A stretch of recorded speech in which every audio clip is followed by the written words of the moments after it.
I would truly like for you all to pause the video and take time out to read the disclaimer for this upcoming video. Thank you all so much. So yeah, I hope everyone is doing well on today, tonight, where you may be, or whatever. So today we're gonna be watching part 39 of Who the F Did I Marry. So without further ado, let's jump right into it, you guys. Get everything set up, and let's get it. Part 39, Who the Fuck Did I Marry? Alrighty. Everything you're going to hear, probably in this part, in the next part, all of this happens in the month of July 2021. Okay. Divorce has been filed. It was filed the end of June. I got his signature on the divorce settlement agreement. I thought that I had to wait 30 days before I could actually file that with the court. And so this is kind of in the limbo period because I'm still within those 30 days. So he left a book bag at the house. I bet you book bag that had all kind of paperwork in there. Gotta see what's going on with Inside the book bag, this is the paperwork that I found. Okay. Number one, I found a packet from the condiment company where it showed his 401k contributions.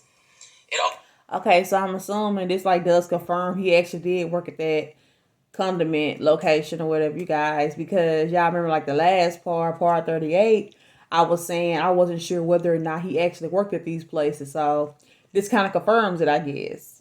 So also stated in there that he had been terminated. So he was terminated from the condiment company according to the paperwork in the packet. So he said he was going to resign. So resign means that he quit or whatever. But the packet says he was terminated. So that means he was let go. So he even lied about that. That I saw in the book bag that he left at my house. Okay. Also in the book bag were paycheck stubs from a previous job where he worked at a cemetery. Okay. The same cemetery that he took me to. Oh, to wow. show me where his grandmother and grandfather were buried. That's probably why he felt so comfortable to do that, child. Ain't that crazy?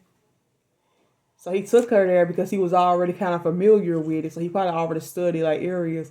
I'm gonna take us to this site or this headstone and say that this my family. But whole time, no doubt, it probably wasn't even his family that was buried there. That's wild, yeah. So let's go ahead. I'll do this video and say this is what he told me. This is what I confirmed. He told me his grandmother and grandfather were buried there. He showed me a headstone with a family name on it. If you go back in previous parts, I talk about it. The truth is they are not buried there. He is of no relation to the people who are buried at that particular gravesite. Only reason why he knew. I've said this several times, y'all, but he lied about everything. And I'm trying to figure out what hasn't he lied about. What did he lie about? Because it could be something small that has some kind of truth to it, but it's always going to be some kind of lie behind it. Do y'all follow me, though? He worked at the job or whatever. We know that. So that was the truth. But it was still lies behind it. He said he resigned, but kind of find out from the paperwork and stuff, he was terminated. I'm just what is he lying for, y'all? I'm not understanding. About it is because he had worked there. Also in the book bag, it was a copy of a driver's license that he had. The address on the driver's license, now this I still don't have an answer to, but the address on the driver's license was the same address as the cemetery. Because I looked it up on Google. Also in the book bag was paperwork from another construction company job, meaning it was paycheck stubs from another construction company here in Atlanta that he had worked for. Okay. It did not have dates on it, so I don't know when he worked for the construction company. Also in the book bag paperwork was unemployment paperwork. So it looked like he had been receiving unemployment just before I met him. I met him in March. Okay. It looked like he had been receiving unemployment January and February. So once again, let's confirm. He did not work for the condiment company for 6 to 7 years. Okay. Also in there were scraps of all these lies, y'all. Like, come on. Paper from a temp agency where it was information on the job that he had been placed at. Where was that job? The condiment company. He would be a forklift. So that means he wasn't what he said he was, y'all.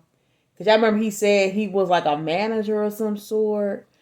A vice president? Like, yeah, he was something up there. I forgot exactly what he was supposedly or whatever. But basically, he was like one of like the higher ups per se. Come to find out, he a forklift driver. Like, come on now. / loader is what it said. So I interpret that to mean he can drive a forklift, but he would have been loading up the 18-wheelers for them to go out to their deliveries. Also in this book bag was paperwork from Clayton County courts, I believe, for a weekend. What is it called? A weekender jail. It was like a weekender jail receipt. So I had to do some research. So apparently what that means is that there is an option where if you have a job, let's say you were sentenced to 60 days in jail. Okay. But you have a full-time job. Apparently, the court can say, okay, you'll go to jail on the weekends. So in other words, you have to report to the jail on Friday at 5 o'clock, and you'll be there Friday, Saturday, Sunday. You will get out Sunday. Comment down below, have you all ever heard of that before? Where you, like, if you're like sentenced to jail and you have a full-time job, they'll have it to where you just have to go to jail on the weekends. I've never heard of that before. But like, comment down below. At 6 o'clock. Apparently, that's actually a real thing. So what was in the book bag were multiple yellow receipts for different weekends that he had to report and get out of jail. So what was he in jail for, Alon? Last but not least, there were some additional pictures, and then there were some... and when I say pictures, I'm talking about family photos. Okay. And then there was another additional copy of his driver's license with the Douglasville address. I looked up that address. Okay.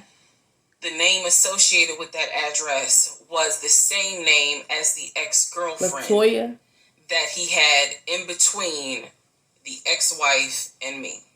Okay. If you go back to the video where I talk about the conversation I had with the ex-wife, Latoya? She tells me that the address was going to come back to the ex-girlfriend.